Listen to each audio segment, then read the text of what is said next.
Hi guys, this is Hirosaki. This story is all about what if Naruto was in Avatar.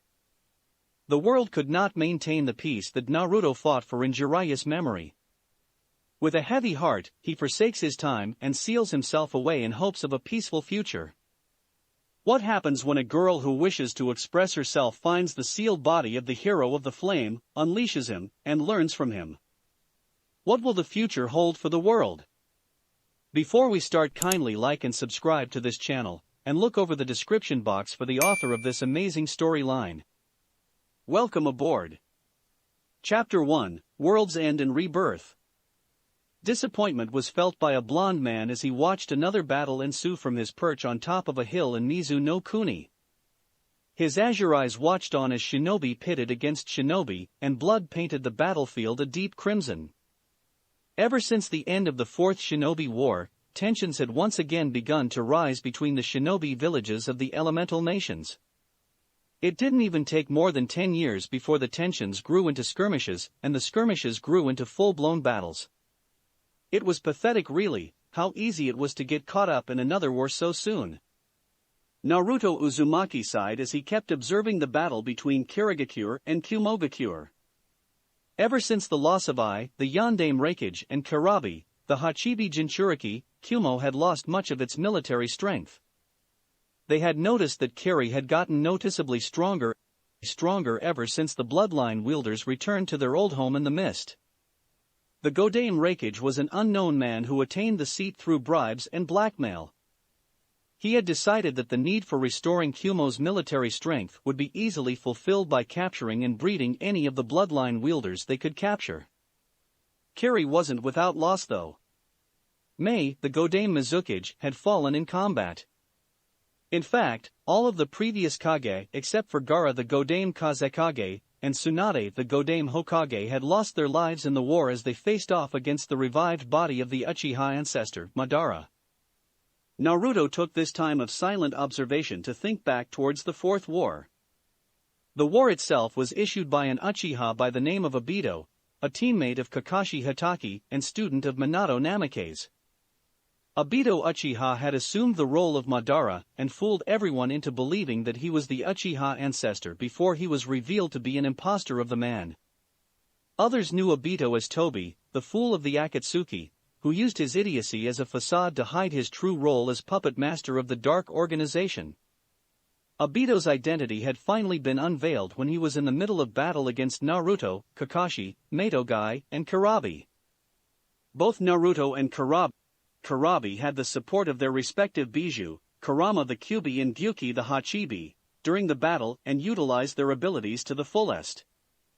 Karabi fought in his full Biju form, while Naruto used what he dubbed his Kyuubi Sannin mode, and the six of them were able to give Obito a hard time. Unfortunately, the revived Madara appeared in the middle of the battle after killing 3 Kage and incapacitating the other 2 and began to fight alongside Obito. Madara went to fight the 2 Jinchuriki while Obito stayed to fight Kakashi and Guy.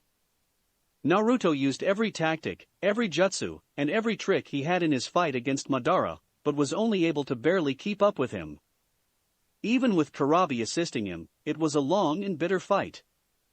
Madara had used his ultimate Manjikyu Sharingan, Kaleidoscope Mirror Wheel Eye Technique Susanoo, Tempestuous God of Valor, to fight both Jinchuriki defensively and offensively at the same time.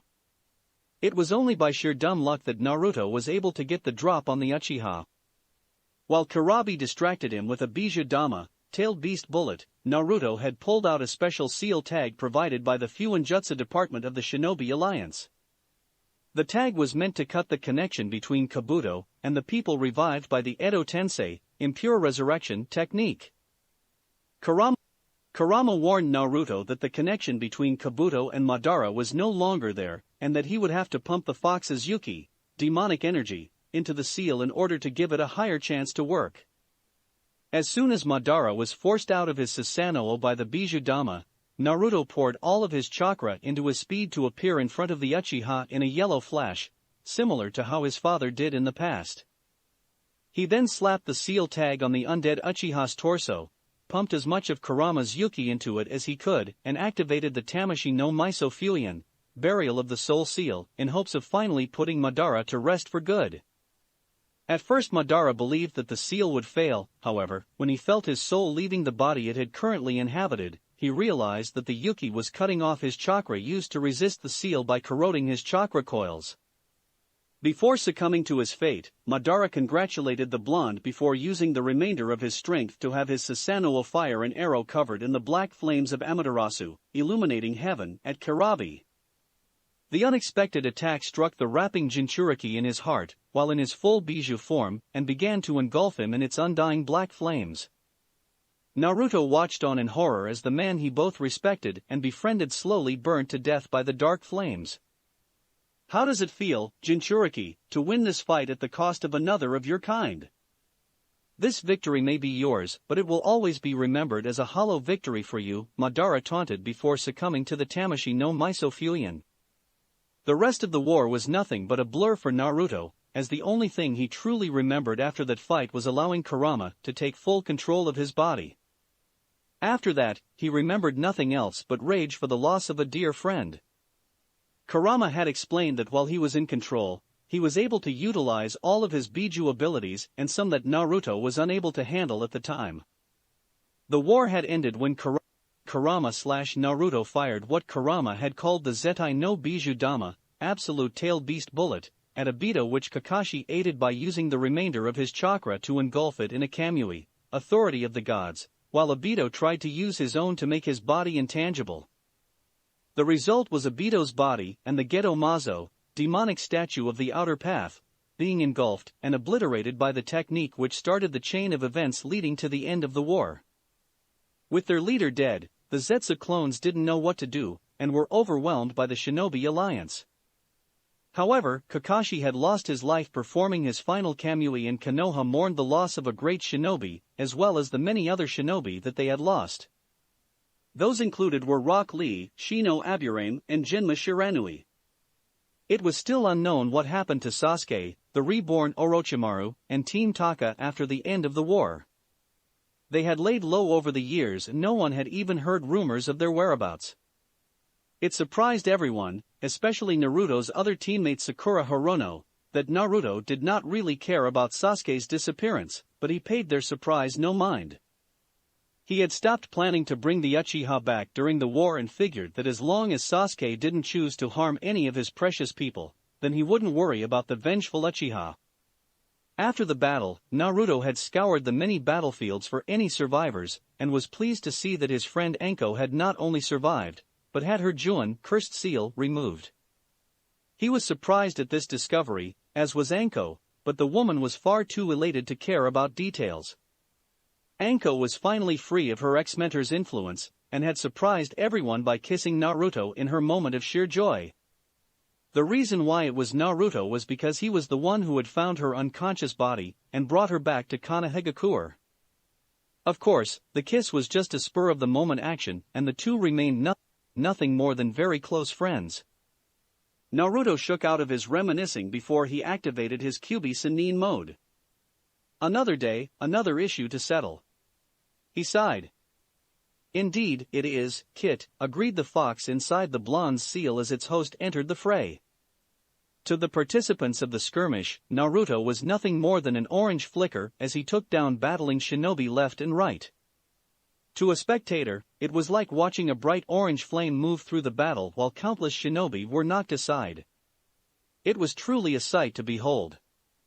As self-appointed peacekeeper of the elemental nations, Naruto made it his duty to find peaceful ways to end disputes between the hidden villages. Of course, the job was far from easy and most of the time Naruto had to end the disputes forcefully, meaning that he would enter a battle and take down both sides. He avoided killing them and settled for incapacitating, however, his message to end the fighting was still given to both sides.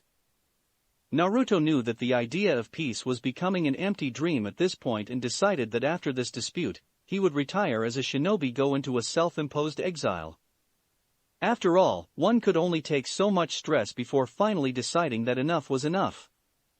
Plus, Naruto had one final plan in mind for the elemental nations.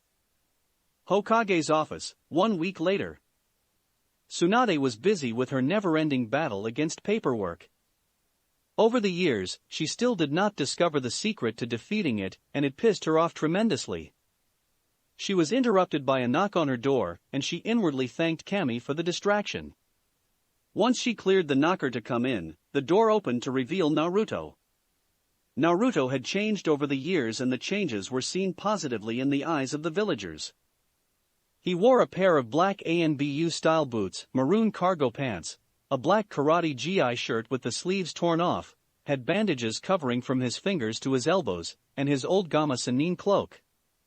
He also wore a straw hat with small bells like the Akatsuki used to wear, and constantly had a senbon in his mouth like the Jonin Genma had.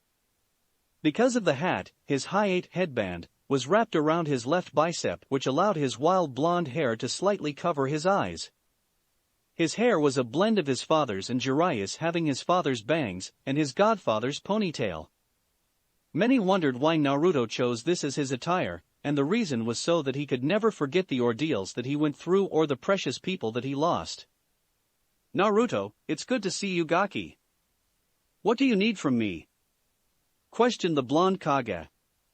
He still looks so young compared to everyone else, she thought to herself.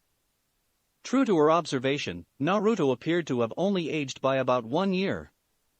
He assumed that Kyuubi was responsible since he still felt healthy, if not healthier. When brought to her attention years back, she was surprised to see that his body had seemed to stop aging due to the fox's Yuki. It wasn't a total stop though, just a seriously slowed aging process. If she had to guess, Naruto would appear to age 1 year for every 10 years that passed naturally. Naruto sighed before stating, "Bah-chan, I'm ready to retire as a shinobi of Konoha." Tsunade was shocked at his request. "Why would you want to do that? I mean, wasn't it your dream to become Hokage of the Leaf one day?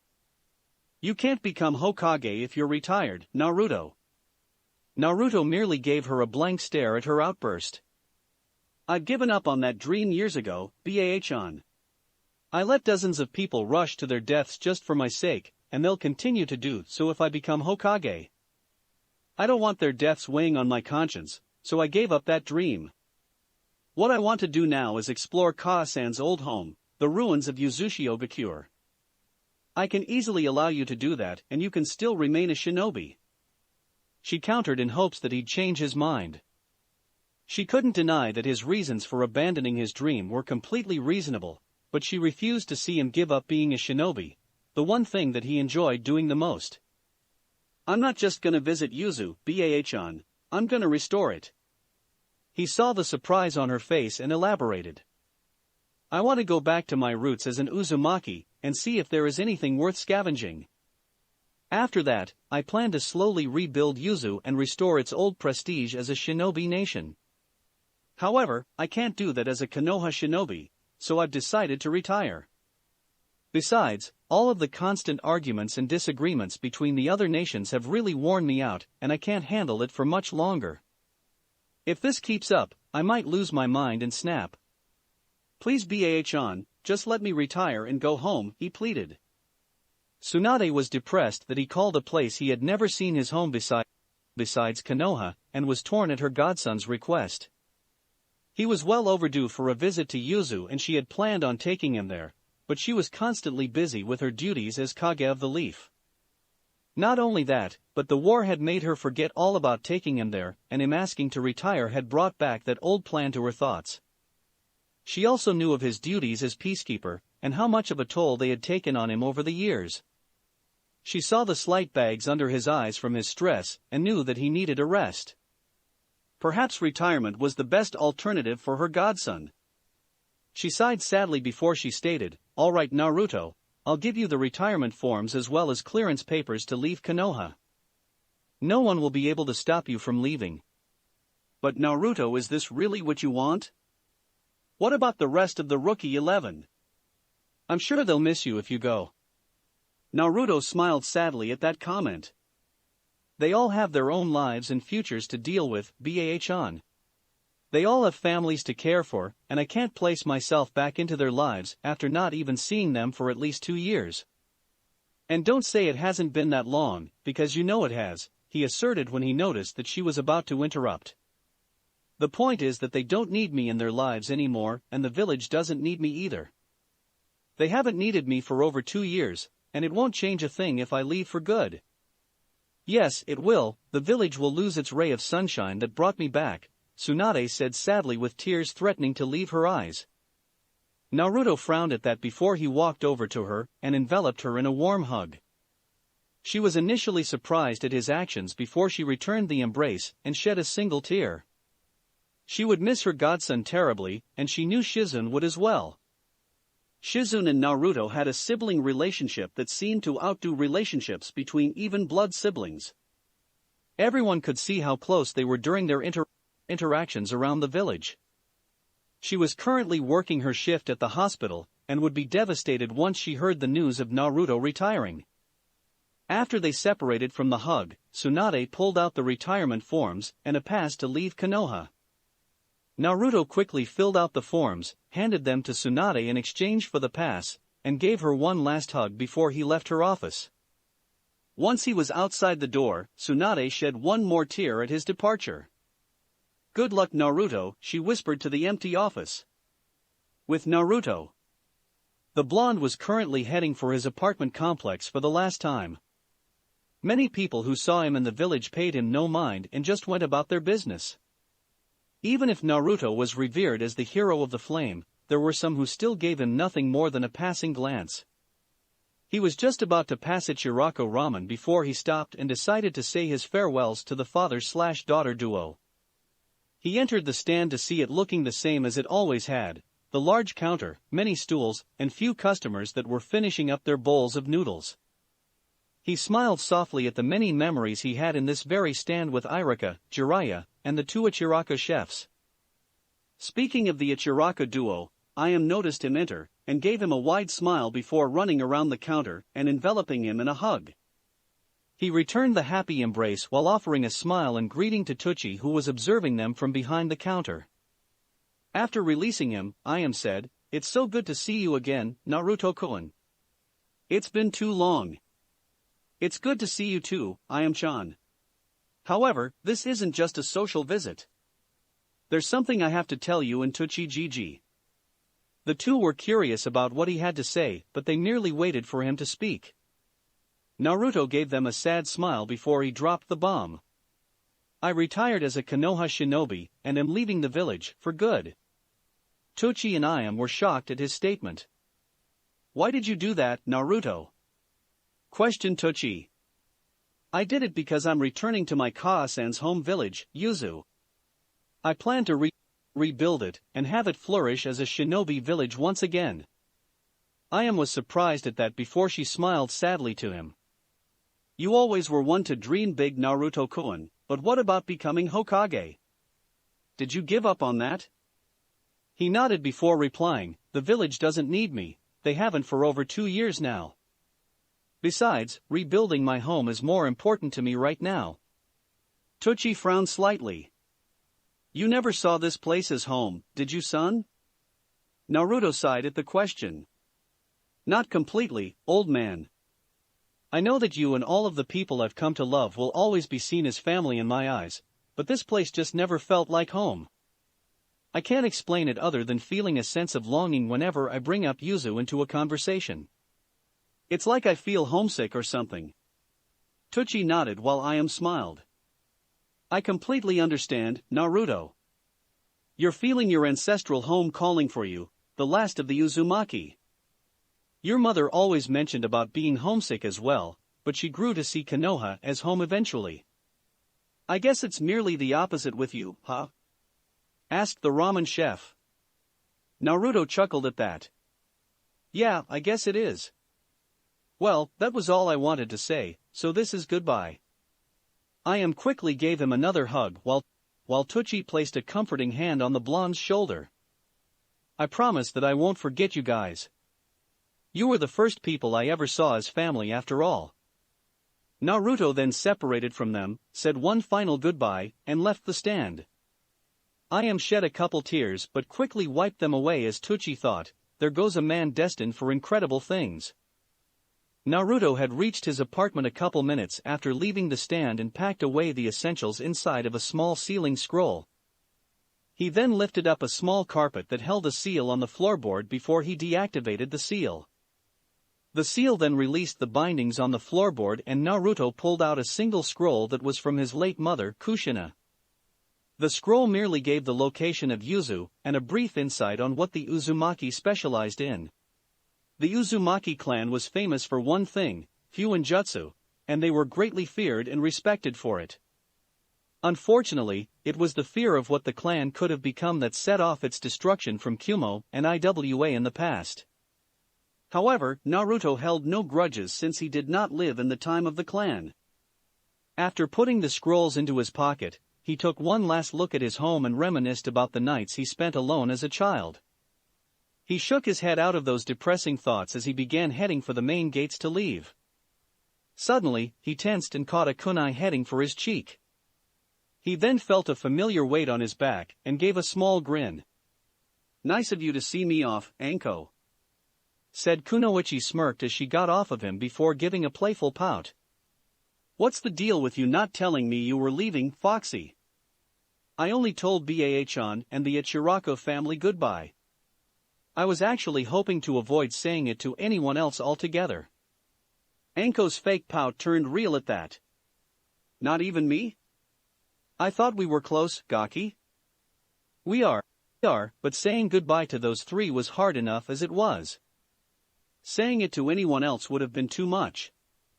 He then gave her a small smile and added, "If it's any consolation, you would have been one of the first I'd have said it to." Anko returned the smile and said, "Yeah, I can live with that." "Are you sure about this though? I thought you had big dreams here?" Naruto shook his head at her questions. "Not anymore. My future plans revolve around Yuzu and restoring it." He then embraced her one last time and teased, "Try not to drive the people too crazy when I'm gone." Anko smiled at that as she returned the embrace. "No promises, Naruto." After releasing him, she gave him one last smirk and warned, "Don't lose your edge, Foxy. You never know when I'll see you again. And when I do, I expect you to still be in top form." Naruto chuckled at her antics. "I'll do my best, Anko. Goodbye," he said before he walked through the gates and left the village. Anko's smirk turned into a sad smile as she silently wished her friend good luck before she left for home. Nami no Kuni, Land of Waves, 2 weeks later. It took Naruto only a couple days to reach Nami, and he happily got reacquainted with the people there. They were all excited to see their hero return and were more than happy to welcome him. He spent the remainder of the week trying to have someone take him as close to Yuzu as they could on a boat. He was in luck and found one by the end of the week, but he decided to stay for one more just to relax. He was retired after all, so he could take his time getting home. The week of RNR was mainly spent in the company of Tazuna's family. His daughter Tsunami welcomed Naruto like a son who hadn't been home in years, while Inari was glad to have his Nii-san back in Nami. Naruto told them stories of the war and the years that followed, and the three were surprised that the Shinobi Alliance had turned on each other so quickly. They also agreed that Naruto needed a break from constantly being the mediator of the disputes between villages. It saddened them that he talked about his experiences like a veteran past his prime instead of a young man. Naruto thoroughly enjoyed his time in Nami, but he knew that he had to get a move on. After saying his goodbyes to the people of Nami, he left for Yuzu on the boat he rented. The boat ride ended up taking a couple days before they stopped a few miles away from the coast. According to the boat driver, the boat couldn't go any further due to the whirlpools surrounding the island. Naruto thanked the man and paid him before he stepped onto the water and began walking to the shore. Due to his Uzumaki blood, the whirlpools calmed when he neared them and resumed their torrents when he passed them. Once Naruto stepped onto the shore, he gazed upon the ruins of his home and smiled sadly. "I'm home, Kaa-sen. And now, I've got a lot of work to do." Naruto started off by searching through the ruins for anything worth scavenging. His Kagebunshin, shadow clones, technique was immensely helpful in searching the ruins. In the span of 2 hours, the entire village, except the Yuzukage office, had been searched and Naruto was lucky enough to find 2 scrolls, a medallion, and a trapdoor in one of the collapsed buildings. The scrolls were on Raitun, lightning element, techniques and Fuinjutsu. Naruto was glad that he had discovered during the years after the war that he had a secondary affinity to lightning, giving him affinities for Futon, wind element, and Raiten Jutsu. The scroll seemed like it was Kami's way of welcoming him home. The techniques were B to A rank jutsu, but there were only 3 total jutsu that were readable in the scroll, 2 B ranks and 1 A rank. He would work on them later. The Fuinjutsu scroll was actually a scroll for adept to master Fuinjutsu users, which suited Naruto just fine. He had taken up the intricate art of Fuinjutsu during his time away from the village, and was a natural with them. He assumed it was his Uzumaki blood, and left it at that. The teachings in the scroll were damaged slightly from the village's destruction, but it was still perfectly usable. The medallion was silver with a ruby gem in the center. Naruto and Kurama both noticed that there were seal arrays on the medallion that protected it from damage, as well as stored chakra into the gem. Naruto smirked at the thought of restoring his chakra quickly with the seal. He wondered if he could store some of Kurama's Yuki in it as well, but he would test it later. As for the trapdoor, it led to an underground bunker for the Uzumaki. Naruto was surprised with the discovery and wondered if there were other Uzumaki survivors besides his mother and Nagato. He searched the bunkers, only to find blood smears along the walls and decaying skeletons on the ground. Naruto shed a tear for the deaths of his ancestors and silently vowed to restore their honor. During his searching, he came across a small Chifuian, blood seal, along the wall, and offered the blood required to it. The seal glowed before the wall in front of him separated and revealed a hidden office to the blonde. Naruto stepped inside to see that the office had remained untouched. There were scrolls on a shelf and what looked to be plans for a seal that was labeled Jaya Kasetsu Fuian, Paradox Seal. Apparently, the seal was meant to place someone in a state of suspended animation until someone that met the seal's requirements removed it. While under the effects of the seal, one was supposed to age at a far slower rate, and the seal would also keep the body's health in the condition it started off with when using the seal. Naruto was impressed with the plans and sealed them away in a separate scroll, so that he could attempt to finish it. He then searched the other scrolls and saw that they were more lessons on Fuinjutsu, but these were for Master Sealers. Master Sealers were practitioners of Fuinjutsu that had enough experience to use seals for practically anything. Based on the scrolls, Naruto deduced that the idea of the Jaya Kasetsu Fuian was thought up by at least a few Master Sealers. After emptying the office, Naruto searched the rest of the bunker but found nothing else. As he left, he placed multiple Bakuden Fuian, bomb seals, to destroy the bunker and the skeletons within. Naruto wished the souls a peaceful rest as he activated the seals and destroyed the bunker. The last building Naruto had to check was the Uzukage's office. He had his clones avoid that building mainly because he wanted to search it himself. Once he stepped inside the office, he saw that it was mainly ashes and dust. He silently cursed Iwa and Kumo before he began looking through the ashes. He didn't find anything solid in the office, but he did find another Chifuian on the floor. When he released the seal, he pulled out a small scroll and saw that it was a final letter written by the last Uzukage. The letter read, "To the Uzumaki who finds this, I regret to say that I have failed in defending our home. Uzushiogakure was a thriving village full of life and peace.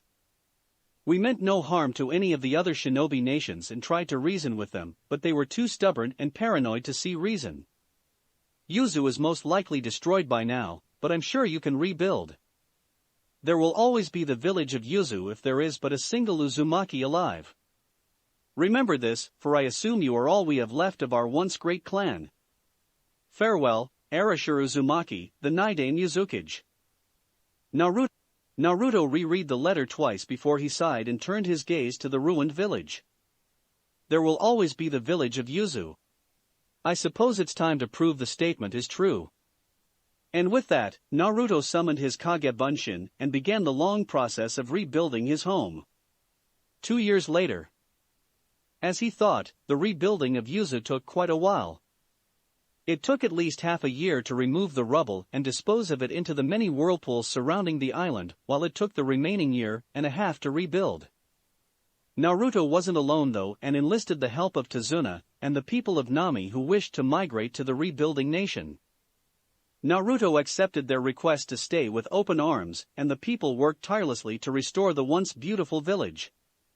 By the end of 2 years, Yuzu had been reborn as a beautiful nation, while the land of Nami was used as an outpost for trades and goods. Naruto was appointed as Uzukage, even though he felt he wasn't worthy, while he set up a small council that he called Shiro Renji, White Lotus. It was named so because it was the rarest flower of Yuzu, and its beauty was unmatched. Naruto had also enlisted the old members of Jiraiya's spy network as honorary members of the Shiro Renji, and had them give him updates on the other villages. The last thing he did in preparation of the village was set up an alliance with the one man he saw as a brother, Sabaku no Gaara.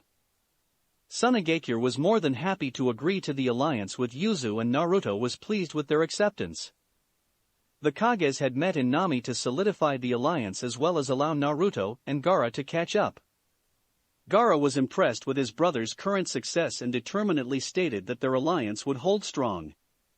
After they went their separate ways, Naruto contacted some old acquaintances of his to set up more alliances and promote good relations. The nations chosen were Aim, Yuki, Oanai, Hoshi, and the Nadeshiko village, and they all accepted the alliance with Naruto. It slightly surprised the blonde when he received word that the priestess of Oanai, Cheyenne, had met another to help her keep the priestess line alive, but he was happy that she still accepted the alliance. In exchange for some advanced seals made by Naruto, they offered supplies, technology from Yuki, and some shinobi from the villages to increase Yuzu's own shinobi force. After all, one lone shinobi is definitely not enough to be counted as a shinobi village, even if the single shinobi is Naruto. It seemed as though things were looking up for the future. However, Naruto would soon see that the future would turn drastic. 18 years later, Yuzu. Naruto was currently holding off a battalion of soldiers from an alliance between Iwa and Kumo. It stunned him how history had seemed to replay itself since the two villages feared Yuzu's rapid growth in force and alliances. He was also caught completely off guard by the invasion force. Apparently the Shiro Renji members that were stationed in Iwa and Kumo were discovered and killed. Naruto cursed as he activated a defensive seal that released multiple Katon, fire element, jutsu against the forces and activated his Kyubi Sennin mode. Using his speed, he began decimating the forces left and right, while the Katon seals distracted them. He was determined to defend his home, and was able to hold them all off easily, while his shinobi rallied behind him and prepared to defend their home and their leader. Suddenly, a giant arrow made of dark chakra was fired towards the group, and Naruto defended them with a well-timed Bijou Rasengan, tailed beast spiral sphere. When the dust created from the clash cleared, Naruto was shocked to see Sasuke, Team Taka with the exception of Karen, and Orochimaru standing in front of the dual forces. Naruto glared at the Uchiha in rage and yelled, "Sasuke, what are you doing to Yuzu?" Sasuke smirked at Naruto and responded, "What does it look like, Dobe? I'm taking away everything you hold dear just like your old village did to me. I left Konoha, team. I'm no longer a part of it." "That may be, but you used to be." "It doesn't matter though, seeing as how we've already destroyed it." Naruto froze at the Uchiha's statement. "What do you mean? Why would you destroy the leaf, Sasuke?" "Because they deserved it, that's why. Konoha is filled with nothing but worthless fools who feared the Uchiha and their potential." He then chuckled darkly before he confirmed, "I guess their fear was justified since I wiped out that pathetic excuse of a village." Naruto shook with rage at that statement. He couldn't believe what he was hearing, and yet he also could believe it. He knew Sasuke wasn't lying, but he didn't want to believe it. His resolve set, Naruto activated one last seal that the enemy was closest to. "I suppose the promise I made to Sakura no longer matters anymore. Goodbye, Sasuke. Fuin Jutsu, Bungshi Fuian, Sealing Art, Certain Death Seal." The ground beneath the enemy forces glowed in the design of a massive rune circle colored blood red while Naruto activated another seal. "Get behind me!" He ordered his people before he cried out, "Fuin Jutsu, Jinsei Tate Fuin, Sealing Art, Life Shield Seal." Just like the seal under the enemy, a rune circle appeared under the people of Yuzu. However, this circle was colored a golden yellow color. The circles expanded and trapped both forces in their respective zones with no means of escape. They inched closer and closer to one another while the people under the Bungshi Fuian tried desperately to break out using any jutsu or technique they knew. Sasuke Susanoo wasn't even enough to break through it, much to the Uchiha's surprise and rage. As soon as the rune circles were about to touch, Naruto said to Sasuke, "I hope you enjoy your stay in hell, team." After his final statement, the circles finally touched and caused an explosion of incredible proportion that obliterated everyone and everything not within the Jinsei Tate Fuian. The smoke from the explosion rose up and gained what appeared to be a mushroom shape in the air, while the shockwave from the technique blew back everything. The protective seal held strong though, and after about 15 minutes of waiting, it finally dispelled itself and revealed the aftermath of the explosion. Yuzu was once again destroyed, but there were no ruins at all this time. It was all gone and Naruto grew sorrowful at what his creations had done. With a heavy heart, he turned to the people who had faithfully followed him and whispered, "I'm sorry," before he disappeared in a flash of yellow. The people of the once rebuilt Yuzu would never see their Sandaime Uzukage again. 70 years later, Konoha ruins. A now 116-year-old Naruto, though he only appeared to be 26, stared out towards the ruins of Konoha like he had done during his self-appointed exile from Yuzu. He knew that the world did not need Jinchuriki any longer since they brought nothing but chaos and destruction to the world, and he believed that he was to blame for the world's downfall. He hadn't changed much during his exile.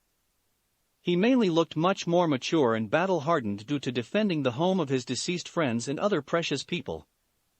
Upon returning to the destroyed village of Konoha, he spent a great deal of time making makeshift graves for each person he could positively remember from his time in the village, the main ones being the Konoha shinobi he grew up with, Tsunade, Shizune, the Ichiraka chefs, and Anko. His attire had changed once again during his time in the village remains. He kept his Sannin coat, wore a long-sleeved black shirt with a armored shoulder plate on his left side, blood-red cargo pants with Konoha's symbol stitched to the sides in gold lettering, black ANBU boots, and the headband of Yuzu wrapped around his left bicep. The most notable change was the blonde's hair. He never once cut it, and it grew into a style very much like that of the Uchiha patriarch, Madara I. When asked why by his tenant, Naruto responded, "So I'll never forget the man who started it all." He turned to Obito, who in turn made Sasuke who he was before his death. Kyuubi respected that answer, but was still slightly unnerved by the new look. Over the years, he had increased his skills in Futon, Raiton, and Fuin Jutsu to unmatched levels, and also learned medical jutsu to the point of being able to heal moderate wounds such as a broken bone. The Uzumaki also trained Kyuubi and Gamma Sannin modes to the point of gaining a high form of empathy. It enabled him to feel the energies of millions and stretch his senses for miles upon miles. He felt their anger, their despair, their anguish, and their destruction all throughout his exile, yet he stayed away. He would not interfere with the world and its problems anymore due to a new sense of apathy for the world and its constant destruction. How could he ever hope to care for a world that would not even save itself from its own destruction? No, his time as peacekeeper ended decades ago. Still though, living in a time where it was nothing but war and violence didn't seem too appealing to the seemingly immortal Jinchuriki. So, he had been preparing for his nap, as Kurama endearingly labeled. The nap would be initiated by the now completed Jaya Kasetsu Fuian being activated on Naruto. Since his aging was already slowed due to the Kyuubi, Naruto, and the fox believed that the seal would slow it even further to the point of halting it altogether. This did not stop the fox from worrying about its container. "Kit, are you sure about this?" the Kyuubi asked Naruto as the blonde readied the seal. The two were now currently under the ruined village in a cavern-like chamber that Naruto had filled with various seals. Having 100 years to study Fuinjutsu had made him a master unlike any other, and it was his seals that brought the world's destruction. Yes, Kurama, I am sure. I've had 70 years to think this over, and my mind's made up. This time does not need us, so we will wait and sleep until a time where we are needed arises, Naruto mentally answered his tenant. The Kyuubi sighed at its container's decision. It knew that Naruto had given up on this time, but the fox did not think that the blonde would actually seal himself away. Before you activate the seal, what are you going to have as the requirements to remove it? Naruto was silent as he thought it over. After what had seemed like hours, he finally made his decision. The requirements to remove this seal will be that the remover must be strong-willed, they must have a pure soul, and they must have the blood of this time flowing through them. Only with those requirements will one be able to remove the seal. He then activated the seals surrounding the cavern with the Kyuubi's Yuki, an action that confused the fox. Naruto decided to elaborate. Those seals will allow you to see those who enter this place. You will be the one who judges them, Kurama, since you are the better of the both of us at sensing the worth in people. Once they have your approval, the seal will be able to be removed. How will I know when someone has entered? Their blood must touch any part of the cavern. If their blood has the essence of this time flowing through it, then the seals will activate. Once it does, you will be able to see if they are worthy. I'm counting on you for this, Kurama. The fox's gaze softened at its container. It was ironic that the being that caused Naruto so many problems in his life was the one being that he fully trusted. You can count on me, Naruto. Naruto smiled at the fox when he said his name. The Kyuubi only called him by name when he sympathized with Naruto and truly felt for him. He mentally held out his fist, which the fox bumped its own against, before stating, I know I can. I'll see you when I wake up. Naruto then cut the mental connection before putting in the requirements for removal on the tag holding the Jaya Kasetsu Fuian. After he finished, he placed the seal on his chest and whispered, Fuian, seal. Once the seal had activated, the runes slowly spread around Naruto's body, save for his head, and covered it in a white substance that wrapped around him in a cocoon of sorts and attached itself to the wall behind him. Unknown to him, the spirits of the world began their own plan to save the world by creating a bridge between their world and the mortal world. The being would be the replacement peacekeeper of the Child of Prophecy, and would be known as the Avatar. And years later, the era of benders had begun along with many changes to the once shinobi-filled world. 4,997 years later, 3 years before Atla canon. People never forgot about the Age of Shinobi, which was now known as the Age of Chaos, or of the fabled Hero of the Flame. Naruto's story was held in high regard by all nations, and there were many who believed that he was still out there, no matter how impossible the idea seemed. Over the years after Naruto's sealing, people with the natural ability to use the elements of air, water, earth, and fire came into fruition. These people were called benders, due to making the elements bend to their will. Unfortunately, these new abilities brought new ways to separate and destroy the world. The people of the air nomads, were once a peaceful race. They lived in large temples and traveled the world on their flying bison. They were the most spiritual of all the cultures and lived in harmony with nature. They also were fun-loving people and had a strong sense of humor. The airbenders utilized their talent over the air by drawing it out in circular motions as well as using it to evade their opponents. This reluctance for offensive techniques was due to their passive nature. Unfortunately, the peaceful people were victims of genocide at the start of Sozin's 100-Year War while the current avatar had disappeared without a trace. The people of the water were a respectable people and were known as the water tribes.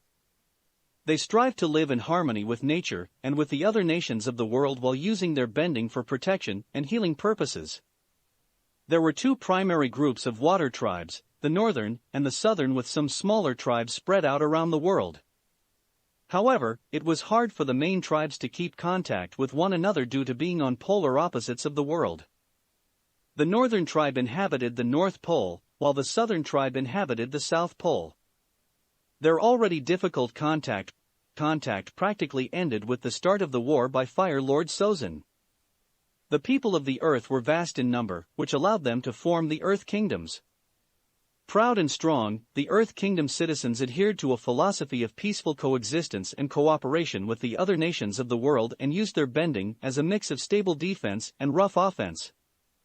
They were also an ethnically diverse country, with wide variance in customs between different provinces and tribes. Out of all the nations attacked during Sozin's 100-Year War, the Earth Kingdom suffered no serious casualties and still currently thrived as a nation. The people of Fire, the Fire Nations, were the second largest nation of the world in terms of population and area, second to the Earth Kingdom. They were passionate and had strong wills, which was the first source of their bending. However, most found that using their rage and anger was an easier alternative to using fire bending, and many have forgotten the old teachings. The Fire Nation's economy is the most powerful in the world, with a strong industrial sector and extensive technological developments. It was also known for its large, powerful military. It was Fire Lord Sozin who started the 100-Year War by using a comet that increased fire bending exponentially. With the genocide of the air nomads, the separation of the water tribes, and the slight fear instilled into the Earth Kingdom, Sozin's war was off to a good start for the current Fire Lord, Ozai. It is also in the Fire Nation where the start of the end of the war begins. Ember Island. On the island resort, we find the children of Fire Lord Ozai and their two friends currently on the shore of the island. The children were Prince Zuko and Princess Azula, and their friends were Ty Lee and Mai. The children were sent to the island while their parental figures were busy with their governmental schedules and issues.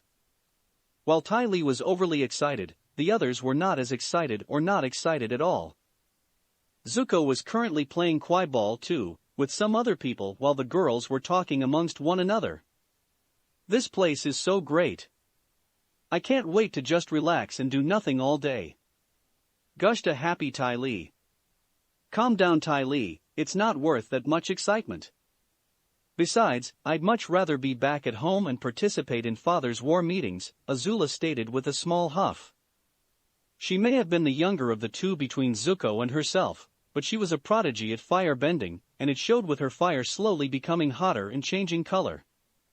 She was fascinated with her father's war meetings and desperately wished to take part in one in the future. My sighed in boredom over the group's vacation. I just want this trip to be over with. I don't understand how you guys can like this troublesome place so much, especially you Ty Lee. 3. Ty Lee pouted cutely at her friend. Oh, come on Mai. You can't seriously be telling me that you aren't the least bit excited?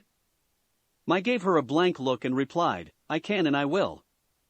She then turned her gaze to the happy people having fun on the beach and expressing themselves. Her bored look turned to one of small envy at their expressiveness, as she was unable to fully express herself due to her father's reputation as a governor. True, if she behaved, she got whatever she wanted, but money and gifts only bought happiness to a certain point before it didn't matter anymore. She sighed again before standing up and stating, I'm gonna take a walk. I'll be back. Her two friends watched her leave, one not caring and one slightly concerned. However, the two decided to drop it and just enjoy the beach. Mai was walking along the shore and getting steadily further away from the beach crowd. She didn't have a set destination in mind, she just wanted to walk and clear her head. She walked along the rock face of the island's cliff side and just kept to her thoughts about home. She loved her parents, but they were so controlling over her life and demanded her to act like a doll, unable to change expression from what she was manufactured to be. She was brought out of her thoughts by a small gust of wind passing by her and entering a cavern next to her. She stared into the dark cave and felt a small sense of foreboding from it. It was strange to her, yet the foreboding also came with a sense of the cave calling out to her. Curiosity getting the better of her, she began to walk into the cavern.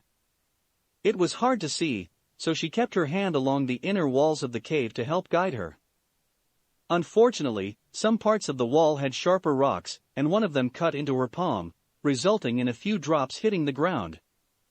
As soon as the blood touched the cavern floor, a being once thought lost to the world woke up and used its power to activate the seals inside of the cave. Mai was surprised to see the walls covered in red runes that allowed her to see the inside. She noticed that she had slowly entered a circular opening within the cave, and she gazed at a white object stuck to the wall on the other side of the opening.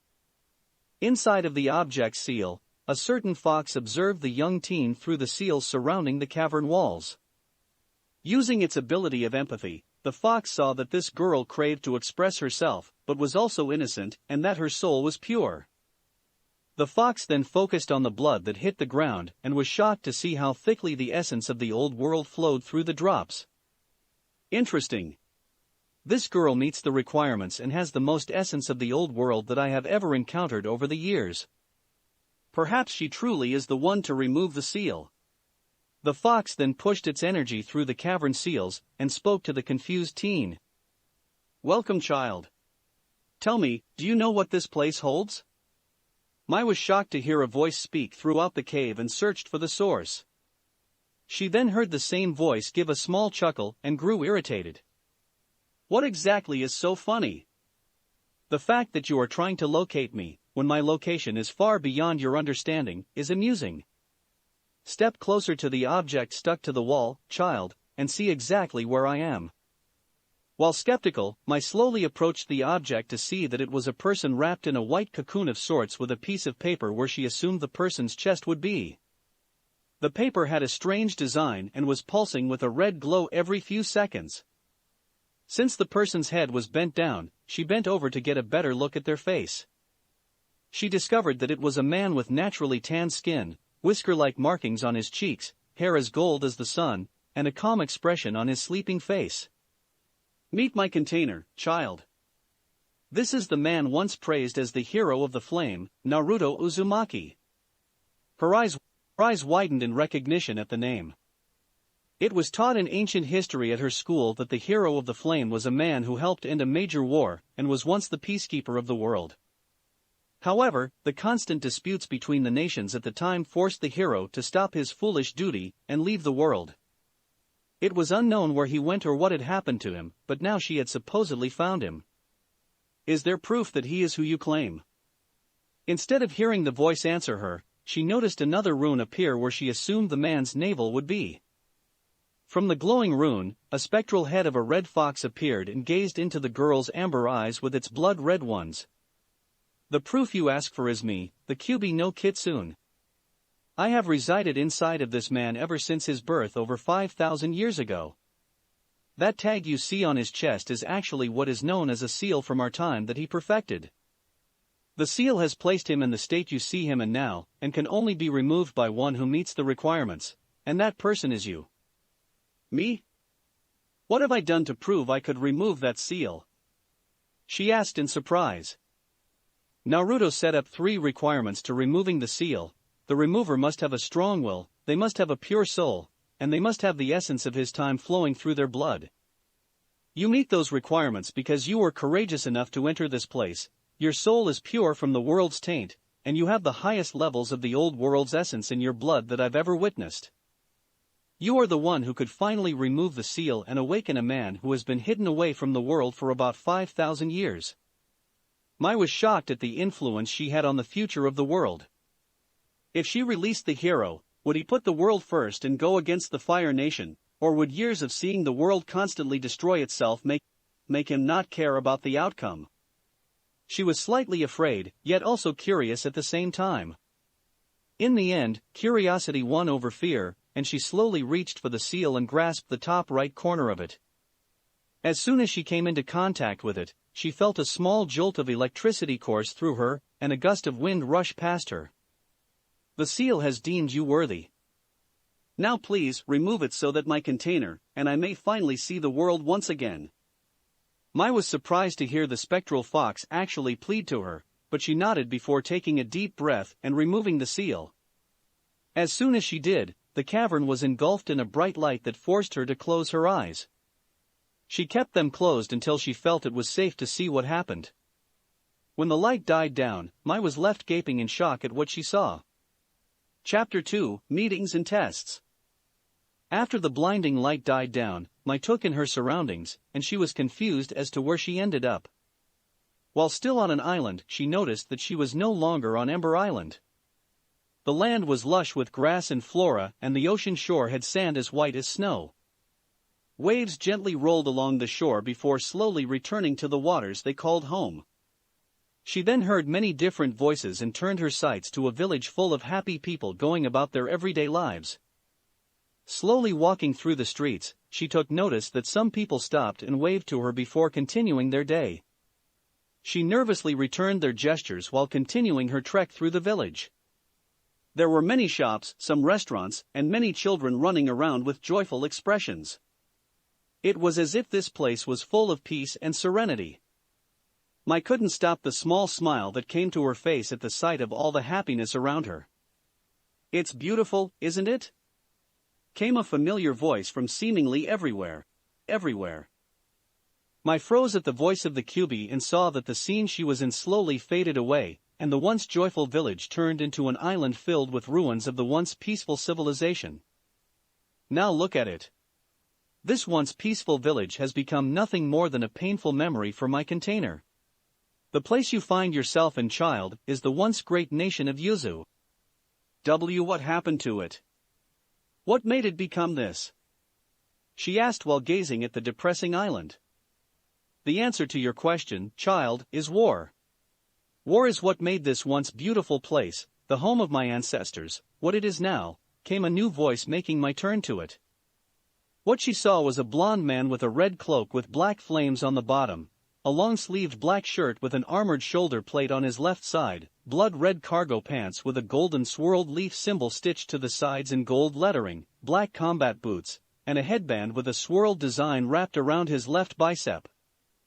On his face were 6 whisker markings, and his long spiky hair was waist-length with shoulder-length bangs framing the sides of his face, with some bangs covering his right eye entirely. "Who are you?" she asked in slight fear, since this man looked primed and ready for war.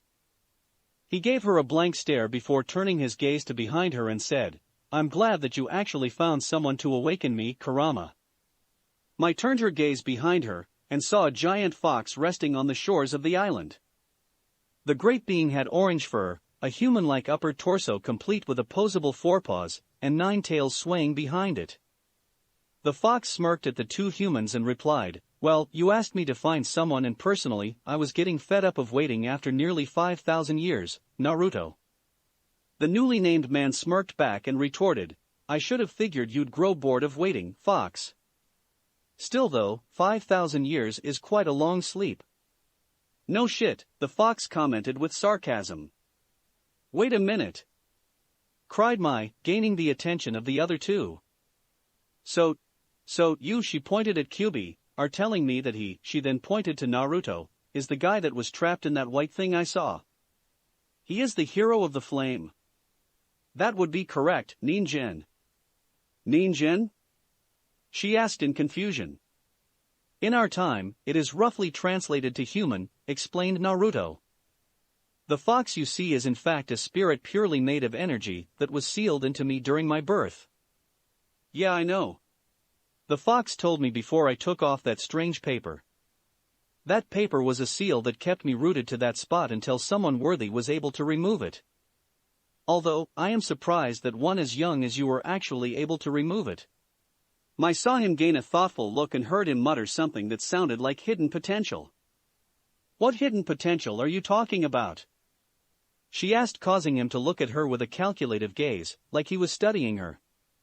It made her uncomfortable, and she was about to tell him to quit it before he beat her to it. "Yes. I do believe we have a winner here, Kurama." "Of course, we do. I'm the one who told her to remove the seal after all," the fox replied with a snort. What's your name, girl?" Naruto asked Mai. She hesitated for a second before she answered, "It's Mai." "No surname, just Mai?" "Well, we never really use our surname. My father tells me not to since it reminds people of the Age of Chaos." "The Age of Chaos? What era was the Age of Chaos?" "Your time," she answered with a barely audible voice. Naruto had a blank stare before he sighed and leaned on a piece of rubble. I suppose that makes sense. My time was full of nothing but chaos after all. You could say that again. Well, tell me the surname anyway, Naruto urged. I don't see the point to why you think my surname is so important. You're really troublesome, you know that? She retorted with her arms crossed defiantly, making Naruto and Kyuubi smirk at her wording. Nara/Nara, they said simultaneously, making her eyes widen. Wait. How did you know that? Simple really, the Nara clan was infamous for their use of the word troublesome. That and your eyes have a calculative glance, studying my every move, word, and expression. So why ask when you already knew? She asked in slight irritation. I didn't know completely. So I wanted you to confirm it for me. Anyway, we should probably get out of here. This place is depressing, Naruto said with pitying eyes as he gazed at the ruins. He placed a hand on her shoulder and said, brace yourself, Mai. I'll talk to you soon, Kurama. I'll be waiting. Ember Island. Mai opened her eyes to the reddish glow of the hidden cavern where she found the sealed blonde and noticed that said man was stretching his stiff limbs. Geez, nearly 5,000 years of staying still really does a number on your body. He said as he popped multiple joints, making Mai cringe slightly. So, where are we anyway? We're in a cave on Ember Island of the Fire Nation. It's supposed to be some super island resort, she said before rolling her eyes. Personally, I find this place more troublesome than home. At least at home I have stuff to do. Naruto raised a brow and asked, not one for vacations, huh? TSK, this isn't a vacation. This is just our parents getting us out of their hair, while they get important business done. Ah, that reminds me of the times when he began before stopping abruptly. When what? Mai asked before she noticed him shake his head as if trying to forget something. Never mind. It's nothing, he said before making his way out of the cave with Mai right behind him. As soon as they made it out, Naruto took in a large breath of the sea air with a content smile on his face. I forgot how much I missed the smell of the sea. It reminds me of home. Mai said nothing and just began walking back to the main beach. She heard Naruto's footsteps behind her and asked, why are you following me? Naruto gave her a deadpan look and replied, you really expect me to go out into the world with little to no knowledge on how it works, who's in charge, or what's happening? You unsealed me, so I need you to help me. You want me to help you? Why should I help a troublesome person like you? I could tell you about your ancestors and how they were good people. I sense a lingering power within you, Mai, and I could help you draw it out. What makes you think I want to let out this hidden power anyway? I know it interests you, just like I know how you feel like you have to be a perfect daughter for your parents due to your father's standing. I also know that you envy people who actually have the freedom to express themselves while you don't have that privilege in your eyes. Mai gasped in shock at his words and the truth behind them. How do you know so much about me? Years before I sealed myself away, I gained empathic abilities, the ability to sense the emotions in people. When I mentioned your ancestors, I felt intrigue coming from you. When I mentioned your status as a perfect child, I felt some sadness and a little self-loathing. And when I'm mentioning your envy for others, I felt it pour from you in waves. Mai averted her gaze from his piercing blue eye. She couldn't deny that what he said was true, and it irritated her how easily he saw right through her bored facade. Even her parents couldn't see it, not that they really paid much attention to her in the first place. I'm sure your parents love you, Mai. They probably just can't express it as much as they wish due to their duties to your home, Naruto said reassuringly as he sensed her emotions again. Stop reading my emotions. She yelled while glaring coldly at him. Just shut up and stop acting like you know me when you don't. She then felt a few stray tears leave her eyes before she whispered, you don't know me. Naruto sighed at her outburst, but he knew that she had shown who she really was in that moment. She had done exactly what he did years ago, bottle up everything. He knew the consequences of doing so, Yet he also knew how to help someone who had their emotions bottled up. He moved slowly so as not to startle her, and pulled her into a reassuring embrace. She gasped in shock and moved to get out when he whispered, "It's all right, Mai. Let it out. No one is here but you and me." She still struggled before the emotional dam finally began to break. Slowly her struggling turned to shaking sobs, before she clutched the blonde holding her and released her held-back tears.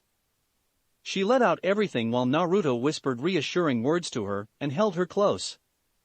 It reminded him of when Anko did the same for him when he was a child, begging to know the reason why the villagers scorned him. Anko had been there for him and comforted him, earning herself a place among his precious people. After some time, Mai finally calmed down enough to let go of Naruto. Thanks for that," she said nervously.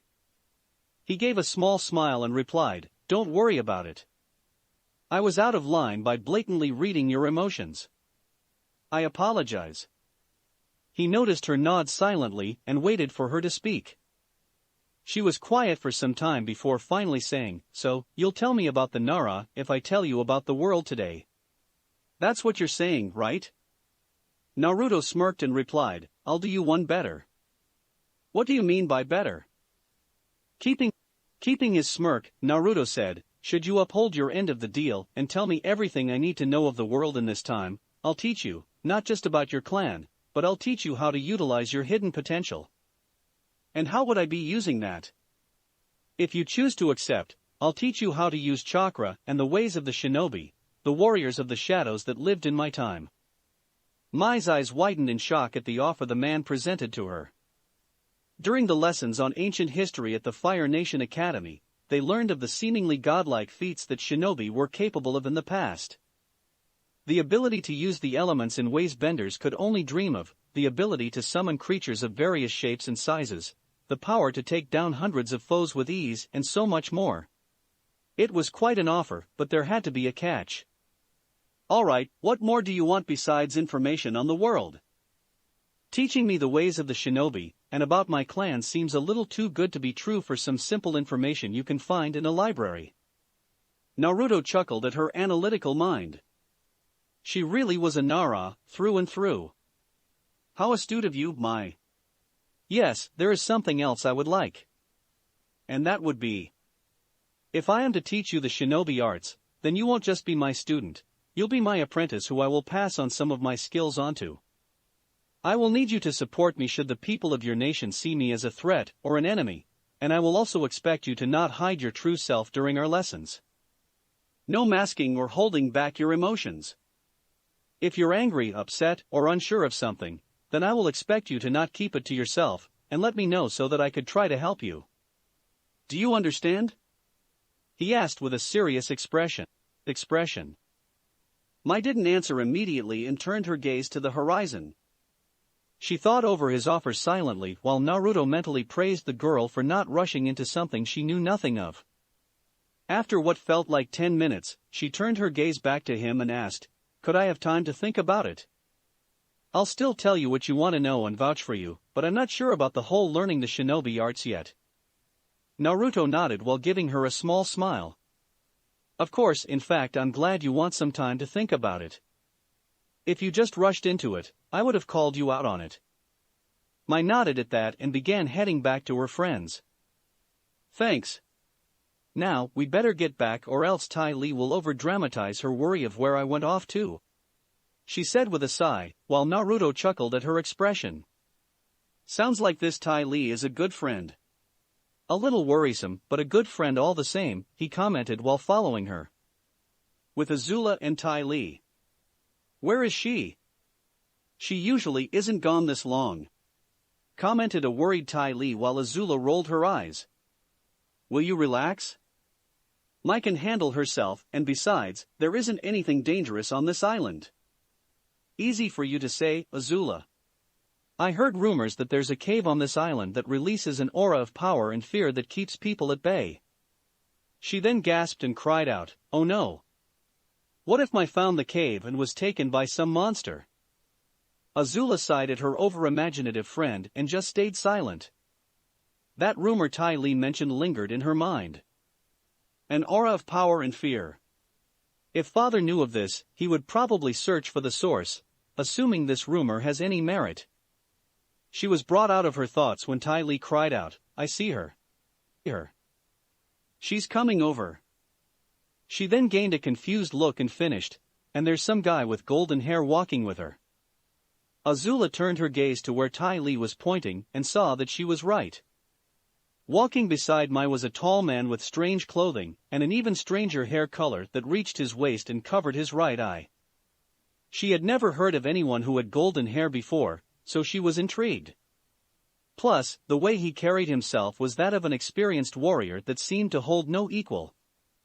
Just the sight of this mysterious man interested her, and seeing him walking and conversing with Mai deepened her interest. Once the two reached Azula and Ty Lee, Mai offered a lazy wave and greeted, "Hey, sorry for taking so long. I got distracted by something, mind-blowing." Ty Lee smiled and merely hugged her friend. "That's all right. I'm just glad you're okay, I was so worried." My sweat dropped before deadpanning, "I didn't even leave the island." Naruto chuckled at the scene before he felt Azula's interested gaze, and met her amber eyes with his azure one. The two had a stare down for not even 5 seconds before Azula backed off, unable to hold her gaze against the man. "Spirits, I know he's holding back, but I still couldn't hold my own against him." And we just looked into each other's eyes. "Who is this man?" There's something about this girl that feels familiar, but I can't put my finger on it." "So Mai, who's your friend?" Ty Lee asked. "This is Naruto. I found him in a small cave down the shore. He needs to speak to Fire Lord Ozai and ask a few questions." "And what does this man need to ask my father about?" Azula asked with slightly narrowed eyes. Naruto narrowed his own at her, making her back off. "Questions that do not concern you at the moment, child." At this time, Zuko arrived and was surprised to see the strange man talking to the girls. He shook it off and merely stated, "Hey girls, Lowenly said we're ready to return home." They nodded before they began heading to the docks with Naruto in tow. Azula couldn't stop sneaking curious glances at the whiskered blonde while Zuko decided to introduce himself. "Nice to meet you, I'm Prince Zuko of the Fire Nation." Naruto gave a nod and replied, "My name is Naruto Uzumaki Zuko Aji." What does Aji mean?" asked the Fire Prince.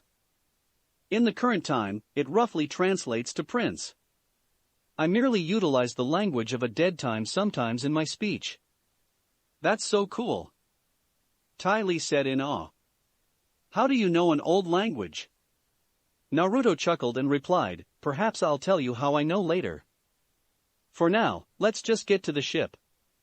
The girl pouted at the lack of an answer but nodded anyway. She then turned to Mai and asked, "So, how do you know this guy? I mean, you said you met him in a cave, but you seem like you already know a bit about him." Mai looked slightly nervous, but Naruto saved her by answering, "When we met, we talked for some time about our lives and what our goals were." Mai has quite the head on her shoulders. Such an analytical mind, and at such a young age, is nothing short of impressive. Mai mentally thanked the blonde for bailing her out and saw him give her a discreet wink. Yeah, and one of his goals can be accomplished if he speaks to the Fire Lord, so I offered him a ride with us. Azula scowled at Mai and asked, "And do you honestly think that my father will allow this man to be granted an audience with him so easily?" Naruto chuckled at the girl, causing her skull to deepen. "I think I'll be able to convince him to speak to me. In fact, I think he'll be pleased to meet me, Azulaheim." "What did you call me?" "I merely addressed you by your title." Heim translates to princess in the modern tongue. Azula slowly nodded and the group of 5 boarded the small ship heading for the mainland. Lo and Lee were ready to greet them before catching sight of Naruto leaning on the side railing of the ship. Their eyes widened and they walked towards him. "My dear lad," began Lo. "Are you perhaps a man of legend?" finished Lee. Naruto raised a brow at their unique way of speaking and replied, "That depends on the legend you speak of. We know who you are. Hero of the Flame." Naruto smirked and retorted, "If you knew, then why ask me? What does knowing who I am do for you?" The two elderly women smiled at his question. "Why, young man, it means that you are a man who is long ahead of your time. The question remains though. How are you in this time that is not your own?" Naruto gave them a serious look and answered, "The means are not of your concern for the moment. I will explain everything to the High Daimyo, Fire Lord, should I be granted an audience. And an audience you shall receive," stated Lo. "The Fire Lord will have no problem speaking to a man of your caliber," added Lee. Naruto nodded in thanks before he moved to stand next to Mai. "Those two scare me," he commented with a slight shudder. Mai smirked and replied, "Wow, and here I thought nothing could get to you. I may be a hero and the last shinobi on this earth, but I'm not invincible. There are still some things that bother me and unnerve me. And those two are one of those things." Mai gave a small laugh at that. "Well, don't worry so much about it. They could get to anyone without even trying." A few hours later, mainland. Once the group reached the port of the mainland, they disembarked and walked through the streets to the Fire Lord's palace. Well, Mai, Tai Li, and Naruto walked while Zuko and Azula rode in palanquins. Many people stared at Naruto in wonder, and he was slowly getting uncomfortable by it. He was about to snap before a small child walked up to him with an innocent smile on her face. She held up her hand and offered him a yellow flower that matched his sun-kissed hair. Taking the flower with a smile, Naruto decided to return the gesture and focus chakra into a seal hidden on his left pinky. From the seal, a small figurine of a fox appeared and he handed it to her. The child looked at him in awe before smiling brightly and taking the figurine with a polite thank you. Naruto had a melancholic smile as he watched the child run off to show her friends her gift. That figurine came from Inari's daughter, Tamaki, while he was Uzukage. It was meant as a gift for his 10th year as leader of Yuzu, and he happily accepted it. After the second destruction of Yuzu, he kept it safe in hopes of finding someone to pass it on to. That girl who gave him the flower reminded him so much of Tamaki that giving her the figurine felt right. Seeing her bright smile and her friends' amazed stares furthered the feeling. He then noticed that he was about to be left behind by the escorts, so he used Henge to transform into a raven and fly after them, leaving the adults in shock and the children in amazement at the display. The raven Naruto landed on Mai's shoulder, slightly startling her, and said sarcastically, "Thanks for waiting." Mai shook off her surprise at the transformed blonde and replied, "Next time you should keep up." "Well, excuse me for being nice to that little girl. It's not my fault she offered me this flower," he defended while presenting the flower in his talon. "I was merely returning the gesture." Mai shrugged, slightly shaking Naruto off balance and said, "Whatever you say, bird boy." Once the group made it to the palace, Naruto transformed back into his true form and followed them inside. The palace itself was incredibly elegant and regal, so much so that Naruto felt out of place in it. The palace was comprised of enormous halls and retained an intricate array of wings and chambers. Large tapestries lined the walls with their beauty. Naruto also saw elaborate fire-themed images and moldings laid out all throughout the numerous sections of the structure. Once they reached the door to the throne room, Naruto was surprised that Lo and Lee were already waiting for them. "Lord Ozai is expecting you all," they stated simultaneously before leading them to the throne room doors. Opening the doors, Lo and Lee allowed them to enter before closing the doors behind them. The throne room had many black pillars with elaborate gold bases that supported the roof, and had black tiled floors, all designed to reflect the firelight. The Fire Lord sat on an ornate covered throne on a higher platform that was surrounded by a wall of fire. Adorning the wall behind him was an enormous bas-relief image of a dragon breathing fire. The children all dropped to one knee with their heads bowed in respect while Naruto stayed standing with his arms crossed. Azula scowled at the utter disrespect the blonde showed her father, while the others were worried about the consequences of his actions. Ozai narrowed his own eyes at the blonde and saw his single blue eye staring straight into his own amber ones, as if he was seeing right through him. It unnerved, angered, and intrigued him all at once at how easily the man held himself in Ozai's presence. "Tell me, boy, why do you not show me the respect I deserve in my own throne room?" asked Ozai in a calm voice that hid his irritation. Naruto merely leaned on one of the pillars while keeping his gaze on the man. "In my eyes, respect is earned and I have not seen a reason to give it to you." "You dare insult me in my own home?" questioned Ozai while the wall of flames grew in size. Naruto scoffed before waving his hand and using Futon Chakra to remove the oxygen from the flames, shocking the people in the room. "Do not hold the notion that you can intimidate me, Ozai, son of Azulon.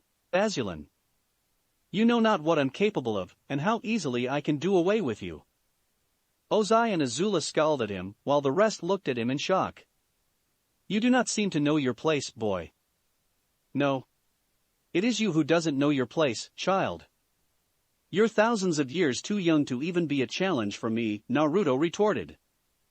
"I'm sure Lo and Lee informed you of my identity, as I'm also sure you know of the legends behind my name. I fail to see such a man in front of me. All I see is a disrespectful child attempting to intimidate me. Are you sure you aren't confusing me with yourself?" asked Naruto from behind the Fire Lord. The others turned to see him leaning on the dragon-themed wall before turning to see the Naruto leaning on the pillar fade from view. Such speed! He could have easily killed me without me noticing, though Ozai as a bead of sweat fell from his brow. Naruto calmly walked back to the teens and stood in front of them. "In case you need further proof, allow me to introduce myself. My name is Naruto Uzumaki, Jinchuriki of the Kyubi no Yoko, Child of Prophecy, Sannin of the Gama clan, Sandaime Yuzukage of Yuzushi Obakure, and the Hero of the Flame." The list of titles confused the others due to the lack of understanding of the old language. Ozai, however, having studied the history of the Fire Nation in depth, had some knowledge of the language and he was able to decipher what they meant. "So, he's the human sacrifice of the nine-tailed fox, sage of the Toad clan, and the third whirl shadow of the Whirling Tides village. Not many people know of those titles for this man. But I'm still not entirely convinced." Ozai stared at the blonde in front of him, and laced his fingers in front of him. "You claim you are the revered hero, however, I would like to see you prove your claim." "Oh, and how would you like me to prove myself to you?" "A simple test really. Legends say of your many abilities and powers, I want to see you prove that these legends are true." Naruto crossed his arms in front of him, and gave Ozai a blank stare. "I assume you're looking for specific abilities during this test of yours?" Indeed. You will need to show your affiliation with the Toads, your mastery of the elements you wield, and your legacy." Naruto narrowed his eyes at the word legacy. "I hope you realize that if I use that particular power, whoever you have watching these tests will either be dead, dying, or driven mad. I do, however, the proof is needed to stake your claim as being our revered hero." Naruto kept his blank stare while retorting, "I could just end you in the blink of an eye and be done with it. However, doing so will do nothing more than cause the people to fear me and scorn me, two things I've had plenty of to last many lifetimes. So, do we have a deal?" Ozai asked with a smirk. Naruto gave a slow nod before turning to leave the throne room. "Have someone escort me to the designated area when you are prepared," he stated on his way out. Ozai kept his smirk before turning to the teens and dismissing them. All but Azula left and Ozai asked, "What do you make of him, Azula?" The girl closed her eyes in thought while answering, "He's definitely powerful, and incredibly intimidating. I couldn't even meet his gaze for more than 5 seconds. What of the claims he makes? Do you believe he is who he says he is?" "I'm pretty sure he is, but we'll definitely have an answer after your test for him, father." You may go now," he stated while leaving his throne room to prepare his test for the man. With Naruto. In the royal gardens, Naruto sat in a lotus position on top of the water of a nearby pond. His eyes were closed in concentration while his breathing was even and calm. He focused on his mindscape and reappeared in the populated streets of Yuzu. Seeing the smiling faces of the people he left behind made him clench his fists and shed a lone tear. You can't keep doing this to yourself, Kit, the Kyuubi said as the visage of the peaceful village was replaced with the Yuzu ruins. It isn't healthy to dwell on the past so much. I know, but I can't help but think back on those peaceful times. Back then, all seemed right with the world and I was happy. For the first time in so long, I was happy. Naruto turned his attention to the fox lying down behind him and saw it release a sigh. Kit, you know those times are over. It's been over 5,000 years since you've seen the people of Yuzu. Think about it though. Would the people who followed you, adored you, and stood by you want to see you dishonor their memory by dwelling on what once was? No, they wouldn't. They'd want me to press forward and live for them, just like Jiraiya-sensei. The blonde then sighed and gazed towards the rising sun in the horizon. Let the dawning sun act like the will of my people urging me to move on, he stated before fading away from the mindscape. Kyuubi turned its gaze to the dawning horizon and smirked. You would all be proud of your Yuzukage. He'll get through this, it stated as the ghostly silhouettes of the villagers appeared in the sunlight. With smiles of encouragement and hope, they faded away to the heavens above. Naruto opened his eyes to the sight of my reading a book while Tai Li was staring at him. Zuko and Azula were nowhere to be seen. Probably doing trivial royalty errands. He then turned his gaze to Tai Li, who had a curious glance on her face. Is there something you need? I was just wondering how you're sitting on top of the water. Are you using waterbending to have the water beneath you stay solid? Naruto raised a brow in confusion. What is waterbending? Tai Li looked shocked while my side and closed her book. Calm down, Tai Li. Naruto is from the past, remember? I thought he was kidding. She retorted incredulously before returning her gaze to him. Are you really from the past? Naruto closed his eyes and sighed while running a hand through his hair, letting the two girls see that his right eye had a scar going down it from his brow to his cheek. Yes, I was born during the age of chaos. I was able to seal myself away before my found me in that cavern on Ember Island and remove the seal. Tai Li's eyes widened before she began doing a sort of happy jig. Yes. I was right about there being a strange cave on the island. She cheered while Naruto and my sweat dropped. Well, you seem to be taking this news well. You don't doubt my claim? Naruto asked the happy teen. She shook her head with a bright smile. Nope. I know you're telling the truth. And how would you know this? I can tell when someone is lying to me, no problem. And you've been nothing but completely honest the whole time you've been here. Besides, your aura is bright and vibrant while also being strong and powerful. Mai sighed and muttered, there she goes with her troublesome aura reading again. So, you're an empath? Asked Naruto. I guess you could say that. I mean, I was always able to tell when someone was happy or upset. But it's hard to read some people. I mean, even with you I can barely read you. All I can tell is that whatever you've said was sincere and honest. Tai Li explained to him. That's pretty impressive. A natural empath at such a young age. This generation is full of promise, however, promise also comes with problems, commented the blonde to himself. The girls were about to ask what he meant by that before they were interrupted by the arrival of a slightly elderly man in Royal Fire Nation clothing. He had an aura of calmness that both Naruto and Tai Li felt, but Naruto was also able to feel the incredible power this man held back. This man is definitely not someone to underestimate. The man smiled to them and greeted, "Good afternoon, girls. I hope you're having a pleasant day." "Of course, Lord Iroh."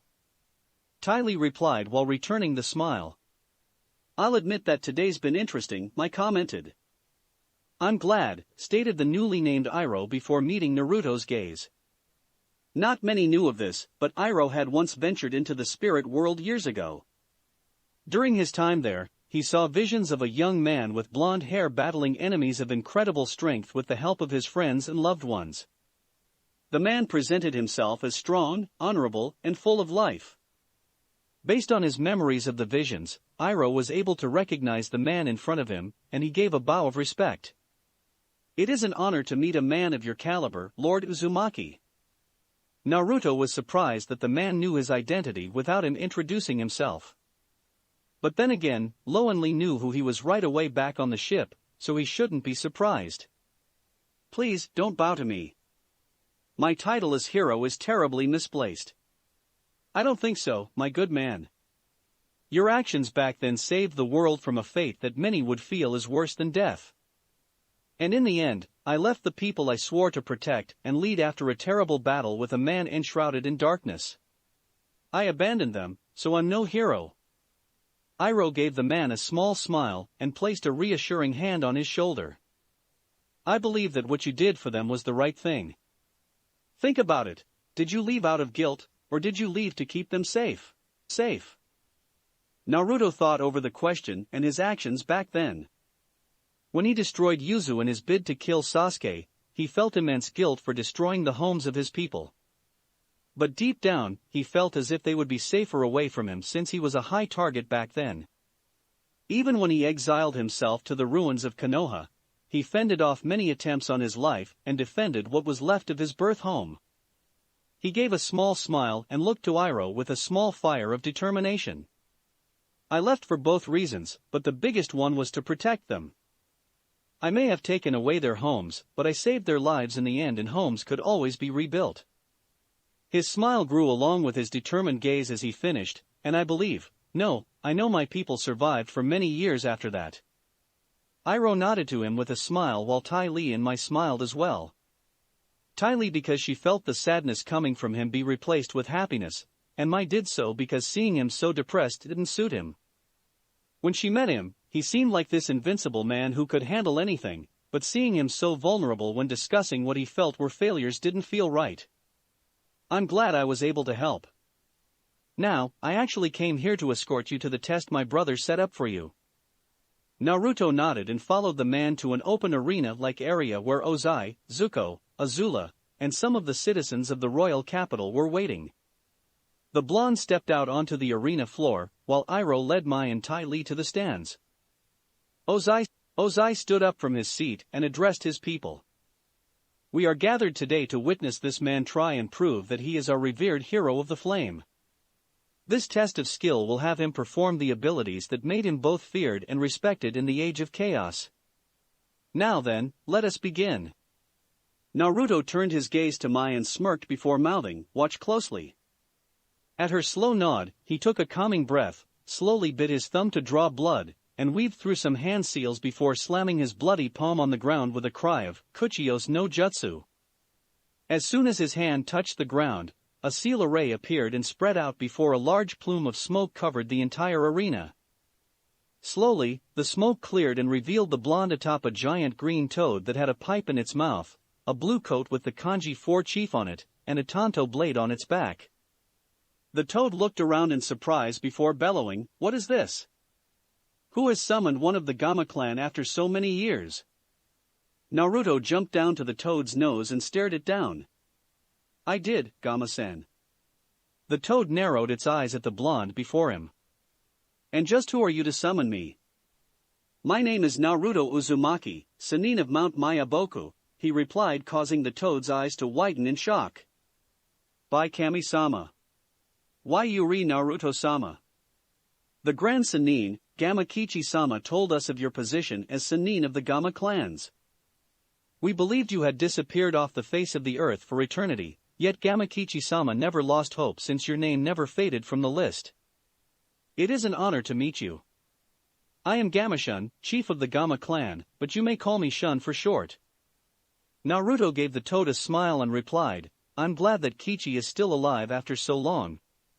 I'll be sure to visit him sometime. In the meantime, let the others know that Naruto Uzumaki is back." The chief toad nodded and dispelled in another plume of smoke, leaving Naruto standing in the center of the arena. The spectators all had looks of shock while Iroh had a look of amazement on his face. "What's the next test?" Naruto asked with his arms crossed. "Or was that proof enough?" Ozai scowled at him before replying, "The next test is to show your mastery of your elements. First, what elements did you wield? My affinities were of lightning and wind natures. Ozai narrowed his eyes slightly at the mention of wind from Naruto. Then show us your mastery of these elements, Ozai stated as the crowd sat on the edge of their seats awaiting the display of skill.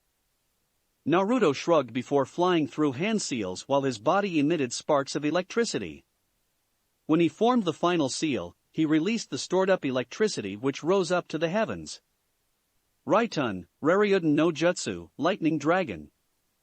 Cried the blonde as the lightning formed a serpentine dragon with crimson eyes that flew across the skies above the arena, before exploding like a firework. Naruto wasn't finished as he flew through more hand seals, and the wind picked up around him. The wind slowly took the form of an immense bird with glowing yellow eyes that covered Naruto with its wings. Futon, Jasho Fushicho, Rising Phoenix! He cried as the wind-powered bird took to the skies and flapped its wings towards the ground below, causing gale-force winds to crash down on the ground below. While everyone in the stands covered their faces from the harsh winds, Naruto stood calm and steady, as if he had experienced winds like this every day. The wind pushed the hair out of his eyes, and my thought she was imagining things when she saw that his scarred right eye was shown to be blood-red.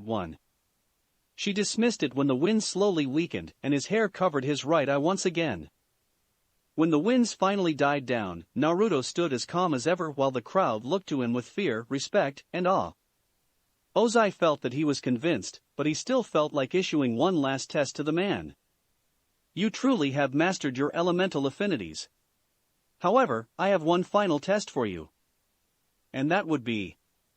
Questioned Naruto while narrowing his visible eye. This test is for you to show that you really hold the nine-tailed spirit within you. Legends say of you having the spirit sealed inside of you. Prove it, Ozai practically ordered. Naruto narrowed his eye further before he calmed down and chuckled humorously at the man. Don't say I didn't warn you earlier, Ozai, he stated before closing his eyes and calling upon the tiniest amount of Kyuubi's power. The air soon became heavy for the spectators, and they found it much harder to breathe. Naruto slowly raised his head to meet Ozai's gaze before opening his visible eye. Ozai was frozen in fear at the sight of the blood-red orb with the black slitted pupil. Visions of death, carnage, and destruction entered his mind, and he couldn't tear his gaze away from the blonde man. Finally, after what felt like an eternity, Naruto closed his eyes again, and the dense air lifted, allowing everyone to breathe easier again. Ozai released a breath he didn't know he was holding and slumped in his seat while gazing at the blonde man in front of him in slight fear. But that fear also came with a slight gleam in his eye. This man was the real deal, and if he could get him to help in the war, then the Fire Nation's victory was assured. Clearing his throat to both calm himself and get the crowd's attention, he declared, I believe you've proven your claims, Lord Uzumaki. People of the royal capital, I give you a revered hero of the flame. It was barely a second before the crowd cheered for the blonde and praised him while Naruto stood impassively during it all. He didn't do these tests to entertain these people, he did them to prove a point to Ozai. That point was, don't ever doubt Naruto Uzumaki. While the people kept cheering, Mai watched him calmly leave the arena and head back into the royal palace. She hurried after him in hopes of speaking to him right away. After all, she just saw her future teacher walk away, and she'd be damned to miss an opportunity like the one he offered. That's it for this reading. Hit like and subscribe for a free ticket pass going to the different worlds of anime fanfictions. Looking forward to having you on board again.